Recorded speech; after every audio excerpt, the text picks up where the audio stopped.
Eu sou Jamil Chad e este é o De Cabeça para Baixo. No coração de Ouro Preto, um dos lugares mais carregados de símbolo da história política brasileira, vive hoje seu próprio terremoto. O Museu da Inconfidência, instalado na Praça Tiradentes, está se transformando. Sua nova direção quer rever a própria maneira como a história é contada ali. Quem aparece, quem fala, quem foi silenciado e a partir de qual ponto de vista o Brasil colonial é apresentado.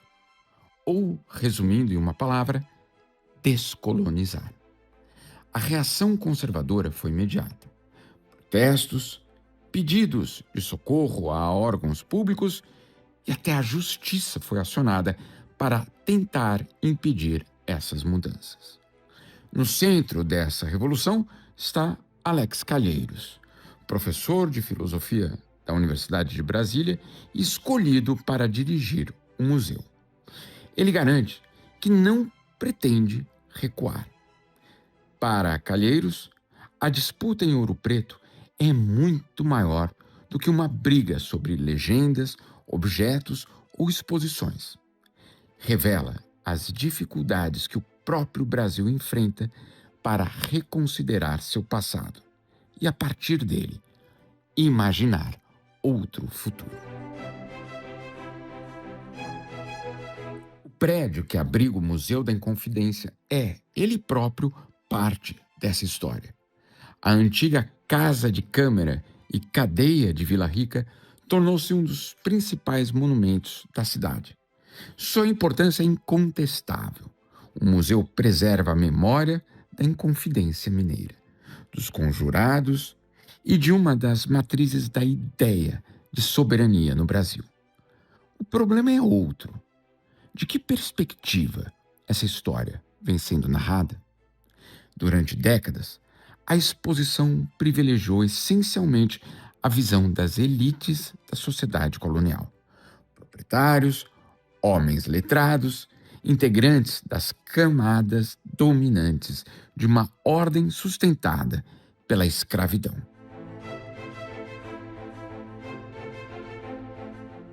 E isso não aparece apenas no que está exposto, mas na maneira como cada objeto é apresentado.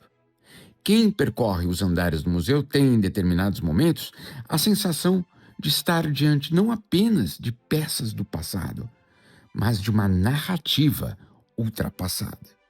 Em uma das salas, por exemplo, o retrato da imperatriz Teresa Cristina aparece associado a joias. Do lado da imagem do seu marido, Dom Pedro II, estão livros. A divisão parece pequena, mas diz muito sobre os papéis atribuídos a homens e mulheres na construção daquela memória. Mais grave ainda é a maneira como a violência da escravidão aparece em alguns dos textos da exposição. Diante de um instrumento usado para castigar pessoas escravizadas, a legenda começa informando que, abre aspas, troncos são instrumentos de captura, contenção e aviltamento. Fecha aspas. Na sequência, afirma que o instrumento era usado como punição contra aqueles que tentavam, abre aspas, subverter a ordem. Fecha aspas. E vai além. Define o tronco como um instrumento corretivo utilizado para atingir o imaginário coletivo. A escolha das palavras transforma uma prática de tortura e terror em mecanismos de correção e reproduz, sem o devido distanciamento, a lógica de quem exercia a violência. O mesmo ocorre quando a exposição aborda a população negra escravizada nas Minas Gerais. O texto reconhece que essa população viveu em um, abre aspas, pungente capítulo da história da humanidade, fecha aspas, e lembra que houve insurreições e formações de quilombos. Mas logo depois afirma que esse povo teria se tornado um dos pilares da cultura brasileira por ter sabido, abre aspas, com tolerância também, interagir com seus algozes. Fecha aspas. Então, enumera as contribuições negras para a formação da convivência social. A manifestação na religiosidade, nas artes, na alimentação e na miscigenação. Para Calheiros, esse tipo de narrativa revela justamente o tamanho da mudança que precisa ser feita. A partir de setembro, novos textos vão começar a ser apresentados ao público. A ideia não é simplesmente apagar as antigas legendas. Elas serão confrontadas por outras leituras, elaboradas também com a participação das comunidades.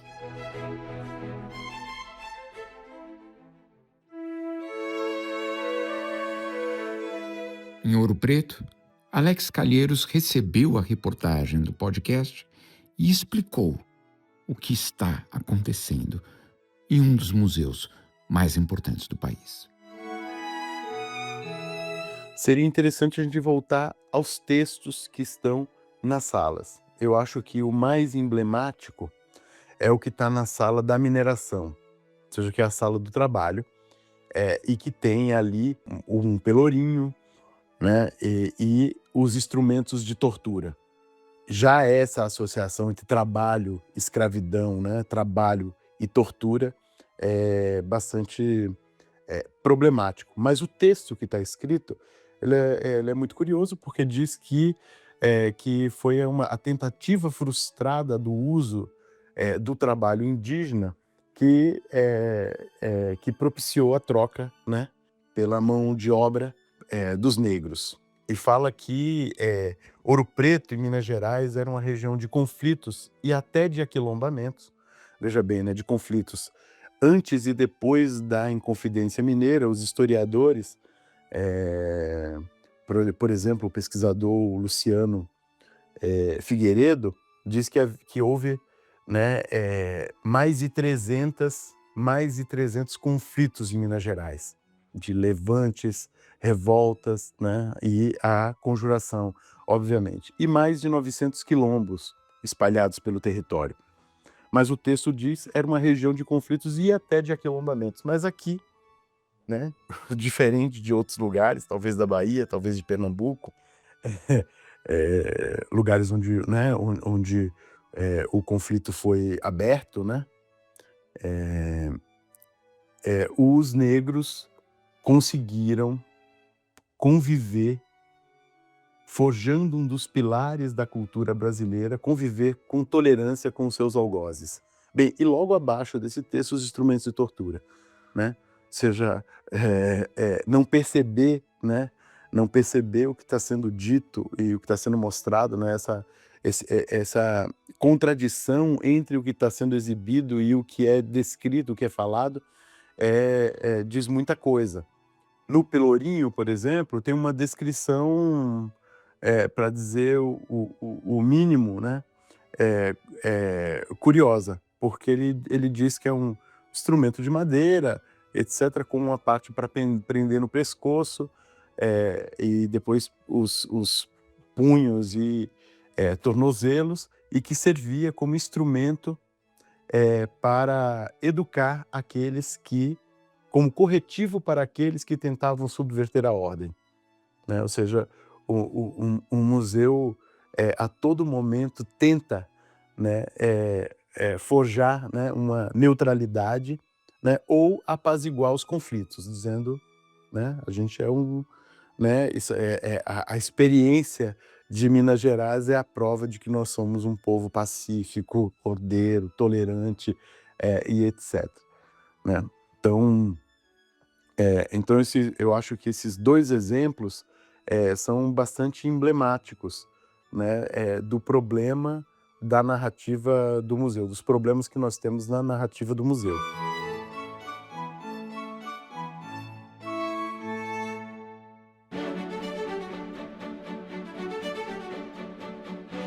O plano é ousado e parte dele já começou a ser colocado em prática.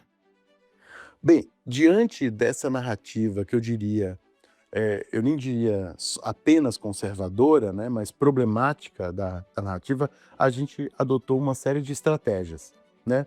Uma delas, muito simples, é a mudança de alguns objetos de lugar, né. Já que alguém teria enunciado: "Não precisa mudar nada", né, a gente começou também a fazer um trabalho, com a população, com os visitantes, para tentar mostrar que não, ao contrário, o museu precisa mudar e para mudar, né, esse é o meu ponto de vista, a gente precisa convencer as pessoas de que ele precisa mudar, porque se a gente fizer mudanças e as pessoas acharem que o museu não precisa mudar, né, tem um problema de comunicação entre o museu e o seu público. Então como é que a gente cria as estratégias, para que isso fique claro e fique explícito? Então a primeira coisa que a gente fez, né, e isso é bem, simbólico, né, ou seja, não precisa mudar nada, a gente começou a mudar coisas, né. Então a primeira coisa que a gente fez foi pegar os instrumentos de tortura que estavam na sala da mineração, na sala do trabalho, e levar para a sala da origem, né. E colocar ela embaixo dessa, né, desse grande painel em que a gente tem a Santíssima Trindade em cima, depois os reis e rainhas portugueses, e depois esses instrumentos da burocracia que começava a se instalar já no início do século XVIII, em Vila Rica, né, em Minas Gerais. Então a mudança é bastante simbólica, porque ela, né, a gente colocou aos pés de tudo isso, né, para mostrar que a origem é a escravidão, né, a origem de tudo isso aqui, da implantação dessa civilização, não seria possível sem a mão de obra escrava, negra. Depois a gente colocou um brasão da República na sala do Império, né. Então a gente tem feito esses pequenos deslocamentos de objetos pelas salas em que, né, a mudança de um objeto muda o sentido da narrativa. Eh, a segunda estratégia que nós fizemos foi começar a discutir como o museu apresenta determinados assuntos. Ou seja, como é que o museu apresenta a os negros, né. Bem, no século XVIII, 90% da população de Vila Rica era de escravizados ou, né, forros, mas, a maioria negra. Hoje, ainda hoje, mais de 70% da população de Ouro Preto se autodeclara não branca, né. É curioso que essa presença negra seja tão forte na cidade, seja tão forte na formação da arquitetura, do urbanismo, da arte, o próprio Aleijadinho, né, da música, né, segundo Kurt Lang, também uma parte considerável dos compositores da música sacra, do período colonial mineiro são ligados às Irmandades Negras, né. Então, como é que tudo isso, não aparece no museu? Então a gente começou a explicitar isso, né, em lives, né, tá tudo registrado, no YouTube do museu, com discussão com guias turísticos, com professores, com pesquisadores da universidade, enfim, né, com quem a gente pôde chamar, com lideranças, etc, para a gente explicitar esse problema, né, essa ausência do museu. A gente fez essa discussão também sobre as mulheres, né, questão de gênero, como é que as mulheres são apresentadas, também, de uma maneira problemática, né. Foi uma das primeiras coisas que eu percebi ao entrar no museu, é que no panteão só tinha homens e do lado de fora do panteão, na sala da Inconfidência, você tinha lá uma lápide dedicada a Maria Doroteia, né, mais conhecida como a Maria de Dirceu, e a Bárbara Eliodora, né. Bem, as pesquisas, desenvolvidas pela professora Elis Starling chegam à conclusão de que Hipólita Jacinta teve um papel, de liderança, um papel fundamental no movimento da Inconfidência, né. E, também vários indícios, né, da participação dessa mulher, que é a Bárbara Eliodora, letrada, né, que, enfim, né, não estava de fora, né, não era apenas acompanhante de seus maridos. Então a gente decidiu também fazer uma discussão, né? Todas essas discussões duraram cerca de 6 meses. A cada mês a gente fazia debates sobre um objeto específico, etc. Juntamos o resultado disso tudo, né, para tomar medidas efetivas. Com relação às mulheres, a gente só tinha poemas, né, de seus homens falando sobre elas, né? A gente se perguntou num determinado momento, mas essas mulheres não têm história, elas não têm, né, voz própria, elas não falaram, né? Então a gente foi atrás disso, incluímos a Hipólita Jacinta e a Bárbara Leodora no panteão dos Inconfidentes. No ano passado, a Hipólita Jacinta foi reconhecida como heroína da pátria e consta agora no livro de Heróis e Heroínas da Pátria.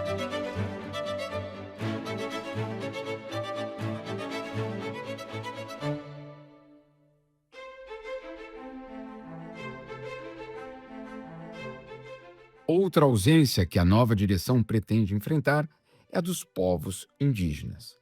Durante muito tempo, a narrativa sobre Minas Gerais foi construída como se a história da região pudesse ser explicada apenas pela mineração, pela colonização portuguesa, pela escravidão africana e pela formação das elites locais. Calheiros quer recolocar os povos indígenas dentro dessa história.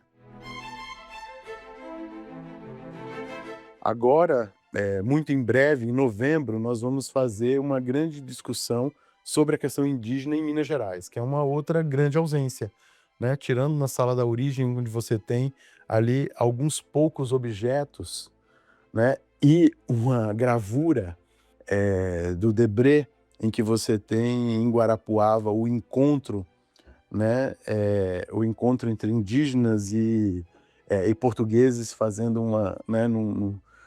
Troca de presentes, você não tem mais nada. Então a gente quer discutir isso e quer discutir com as lideranças indígenas, com os povos indígenas em Minas Gerais e saber o que a gente pode fazer, né? Como eu falei, a discussão sobre as mulheres resultou, né? Resultou numa série de iniciativas, numa série de ações do museu, mas numa mudança concreta na expografia, que foi a inclusão dessas duas mulheres no panteão. A discussão sobre a questão negra, né, resultou na candidatura do museu num programa da Unesco chamado Rota dos Povos Escravizados, em que o museu foi reconhecido como lugar de memória sensível do programa Rota dos Povos Escravizados. E a gente, né, usou como argumento, em primeiro lugar, o poema, né, as cartas chilenas, né, atribuídas a Tomás Antônio Gonzaga, num determinado momento em que ele diz que do absurdo da construção desse edifício,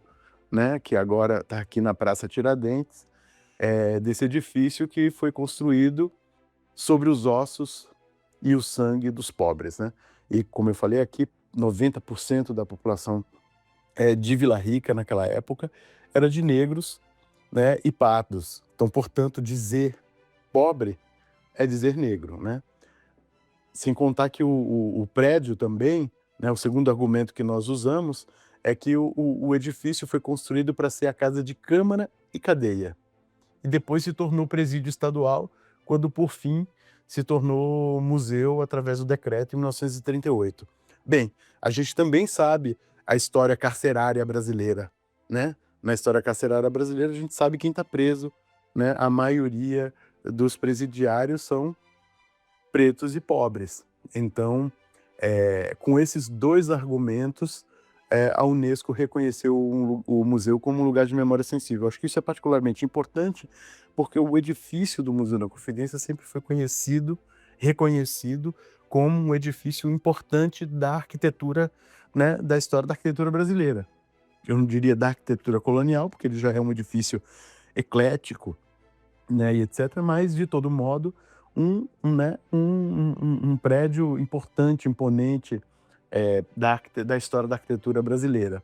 Então, esse reconhecimento complexifica, né, a relação que a gente tem com esse objeto, né, que é esse edifício tombado do museu, né? A gente espera que a discussão indígena também resulte em mudanças importantes. Nós fizemos também abrimos uma sala, né, permanente dentro do museu, a sala que antecede a sala do Aleijadinho, que é uma sala de afro-brasileira, né. Eh, Ela foi colocada ali estrategicamente, né, porque o Aleijadinho, por muito tempo, não foi reconhecido como o grande artista que a gente reconhece hoje, né. Como eu falei aqui, os viajantes europeus, diziam que ele era naífe, né. Então, a gente fez, né, essa sala em que agora tem uma exposição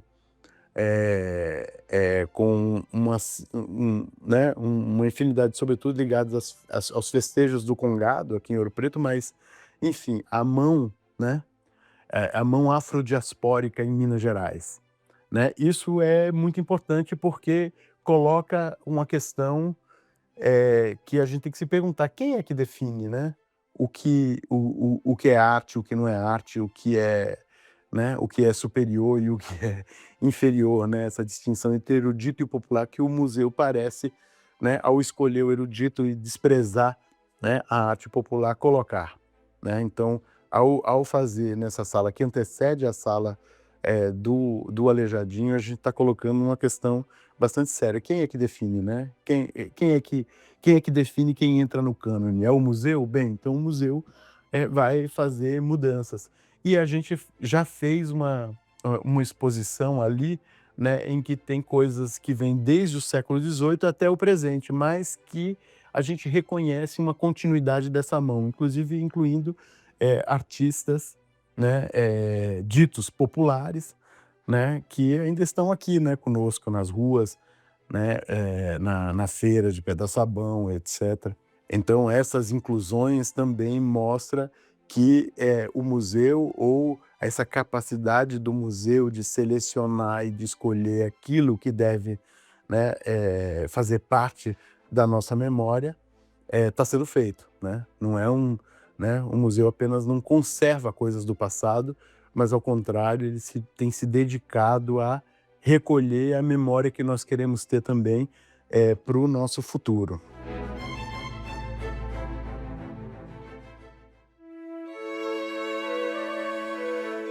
Nada disso, porém, ocorre sem resistência. Ao longo dos últimos anos, Alex Calheiros se tornou alvo de ataques de grupos monarquistas, conservadores e bolsonaristas. Os problemas começaram antes mesmo de ele assumir o cargo.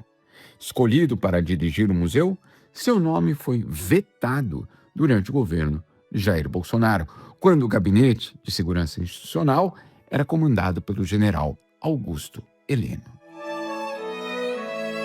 Mas eu acho também que, uma perspectiva de museu assim, né, deve causar medo. Eu sou professor da Universidade de Brasília, professor de filosofia política, e prestei uma seleção pública, né, porque o decreto que cria o Instituto Brasileiro de Museus determina também que os diretores dos museus, né, sob gestão do Instituto Brasileiro de Museus, seja gerido por diretores aprovados numa seleção pública, né. Eu fiz essa seleção pública e fui aprovado. No entanto, né, ficou público, isso saiu nos jornais, no entanto, a minha nomeação, não aconteceu, ou demorou, né, 2 anos para que pudesse acontecer. Porque, né, sem explicação nenhuma, né, na verdade, o Instituto Brasileiro de Museus, à época, pediu a minha nomeação reiteradamente, várias vezes, mas, né, a resposta que chegava é que não era conveniente naquele momento, né, o que é absolutamente, ilegal, né, já que o cargo estava vago, eu estava disponível, né, e tinha sido aprovado uma seleção pública, né, então, portanto, não havia justificativa nenhuma para que eu não fosse nomeado. No entanto, né, a Casa Civil e o Gabinete de Segurança Institucional, à época dirigido pelo general Heleno, talvez ele não tenha mais condições de lembrar disso, né, então, não permitiram a minha nomeação. Quando finalmente assumiu a direção, os ataques se intensificaram, sobretudo depois que passou a questionar publicamente a narrativa histórica apresentada pelo museu. Uma das maiores controvérsias ocorreu durante uma exposição que contou com a participação de movimentos sociais. Vieram denúncias ao Ministério Público, manifestações na imprensa e questionamentos de diferentes entidades. A reação aumentou quando a guerra em Gaza apareceu dentro da sala da Inconfidência, em uma reflexão sobre o colonialismo, violência e lutas políticas contemporâneas. Calheiros, porém, afirma que não existe improvisação nesse processo.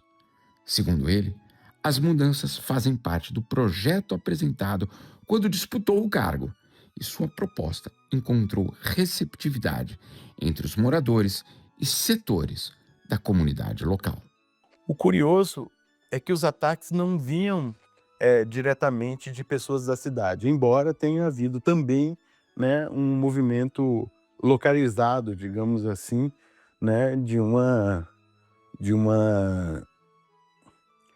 parte, né, da cidade. Não da população, não do povo mesmo, né? Ao contrário, o que a gente tem visto é que cada vez mais a população tem se aproximado do museu, que, embora sempre fosse muito admirado, era visto como um museu para os turistas, né? Hoje, eu acho que o museu cada dia mais se torna casa da população de Ouro Preto. As pessoas têm vindo, né? A gente tem feito uma série de ações e conversas com a população dentro do próprio museu, isso tem mudado drasticamente. Então, eu não diria que foi a população, né? Ao contrário, né? A gente tem o museu, todos os servidores, temos um bom trânsito pela cidade e, né, no início, claro, um certo estranhamento por esse museu que não precisa mudar, né? Isso, né, embora tenha saído de uma pessoa, de algumas pessoas, mas como eu sublinhei no início, a gente poderia tomar isso como um certo senso comum, né? As pessoas, quando pensam no museu e quando pensam no museu histórico, e um museu histórico dessa dimensão, ele acha que é um lugar de conservação, né? Um lugar confortável, onde eu vou e vejo sempre as mesmas coisas e etc. Então os ataques vinham geralmente de fora, orquestrados, né? Obviamente por movimentos que obviamente não concordam, né, com os questionamentos sobre a história, com essa problematização talvez excessiva, né, do ponto de vista deles, que era o trabalho que a gente tá fazendo, né? Seja de chacoalhar, né? Seja de colocar tudo em dúvida, né? O nosso interesse é exatamente que todas essas experimentações, eu chamo assim, as intervenções de arte contemporânea, as discussões com o público dentro do museu, nas salas, questionando as narrativas, as mudanças de objeto de lugar, a introdução de outros objetos novos, né, na exposição, tudo isso seja um acúmulo para que a gente possa fazer uma mudança radical na expografia, seja para que a gente de fato mude e mude para aquilo que a gente aprendeu nesse processo, né, ouvindo, pesquisando e intervindo.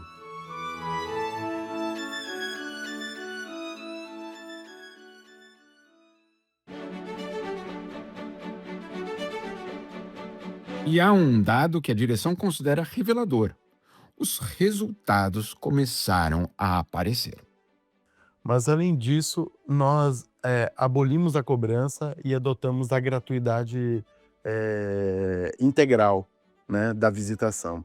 O museu tinha uma visitação antes da pandemia de 190 mil pessoas e nós passamos para 350 mil pessoas, com esse ano batendo todos os meses recorde, né, na visitação. Então é também uma premissa, né, ou seja, eu acredito na democratização da visitação aos museus públicos. Eu acho que, sobretudo, um museu de história que conta como a gente já falou aqui, uma etapa importante da história do país, ela, ela deve ser franqueada, né, a todo mundo. Nós já pagamos, né, para que esse museu exista, para que ele se mantenha, né? Agora ele precisa ser visitado.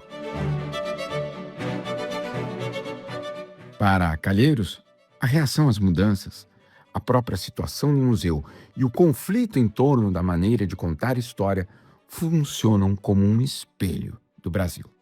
Afinal, quando um país decide rever sua memória, não está discutindo apenas o passado, está discutindo também quem tem o direito de ocupar o presente. De certa forma, o museu é uma metáfora do país, né? Desse país inconcluso, né? Desse país que, por diversos motivos, né, por falta de força moral, não consegue romper esse ciclo autoritário, né, e, enfim, se realizar como uma república. Mudar nunca é fácil, especialmente quando a mudança obriga uma sociedade a perguntar quem construiu suas versões oficiais da história. Não é por acaso a reação desse público, inclusive de um público externo ao museu, que é incapaz de dialogar com uma perspectiva crítica, né? Ou seja, você não pode questionar, problematizar, né, colocar em questão o passado, né? O passado não é para mudar, é para ficar lá, né, quietinho. Então eu acho que toda essa experiência nos ensina isso, né? Nos ensina, em primeiro lugar, que é difícil, né, você, né, como num processo de elaboração mesmo de um trauma, que não é um trauma pessoal, mas um trauma coletivo, ou seja, vocalizar isso, explicitar isso, falar sobre isso é doloroso, né? Desperta as reações mais violentas, né? Nós somos um país violento, né? Então as reações não poderiam ser de outro modo, né? Não vai ser um seminário, né? O que está acontecendo. Então eu acho que também é natural, né? Enfrentar o conflito, né? Mas eu entendo também esse processo, claro, né? Numa perspectiva microscópica aqui, né? Mas pensando que o museu é uma metáfora do país, eu acho que esse processo de remexer, de recolocar, rediscutir, né? E com todos os problemas que isso acarreta, com todos os conflitos, com todas as reações, etc., né, um processo normal, eu diria até, de cura, né? Então, de elaboração de um trauma. É isso, não tem outra palavra. Elaboração do trauma nacional.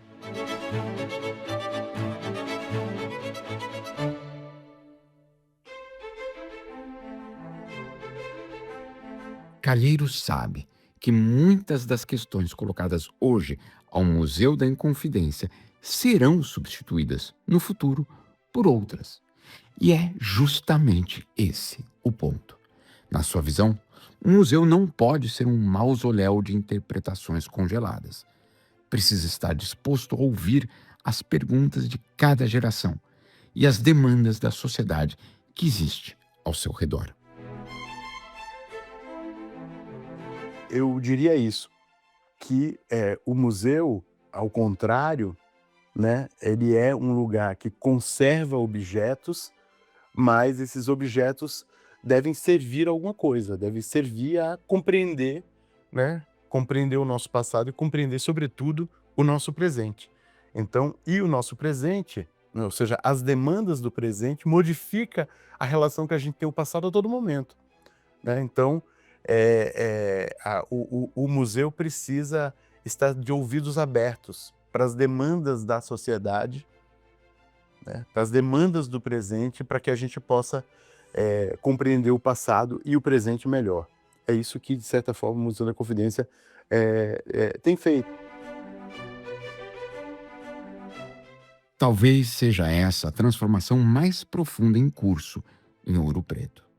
Não apenas de mudar algumas legendas ou reorganizar uma exposição, mas perguntar quem somos quando retiramos da nossa história as camadas de verniz que durante tanto tempo esconderam conflitos, violências e silenciamentos. O que está em andamento é uma espécie de garimpo da memória brasileira. Um garimpo para descobrir quem fomos e quem queremos ser. O que não está sendo contado, né, é um baú infinito de possibilidades que eu acho que tem que ser explorado. Nós temos questões que estão sendo colocadas hoje. Há questões que foram colocadas em outros momentos, talvez a gente tenha perdido o bonde, né? Outras serão colocadas no futuro. Eu acho que, eu também falei isso aqui, no início, eu acho que o trabalho do museu, sobretudo, é de estar atento, né? Não estar de ouvidos moucos, né? Para o que o nosso tempo está solicitando, né? Eu acho que sobre o que a história que não está sendo contada são muitas, né? São muitas e escondidas em documentos e a gente precisa explorar isso. A gente tem feito esse esforço, né, de recontar ou de contar a história dessas pessoas invisibilizadas, os negros, as mulheres, as sexualidades dissidentes, né, que do século XVIII que ainda sofrem hoje.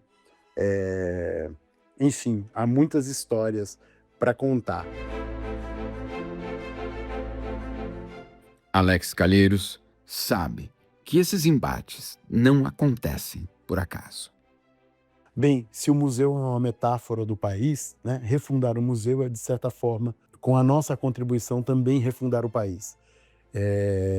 Eu acho que tem né, que a gente está vivendo uma disputa, né, pela memória. Eu acho que isso é positivo, né? Ou seja, é claro, né, numa sociedade diversa você tem grupos com cada um com os seus interesses, né? O que a gente tem que fazer é se colocar, né? O museu tem se colocado, né, sem medo, né, assumindo os conflitos que isso pode gerar. Não temos medo dos conflitos, né? E talvez melhor do que a palavra refundar seria reimaginar. Reimaginar o museu é também reimaginar o país. E talvez seja por isso que mexer em um museu provoque tanto barulho. Porque mudar a forma como contamos o passado significa, inevitavelmente, mexer na maneira como imaginamos o futuro. Eu sou Jamil Chad, este foi o De Cabeça para Baixo. Siga o programa e, se você considera importante um jornalismo independente e crítico, considere também assinar Carta Capital. Até a próxima.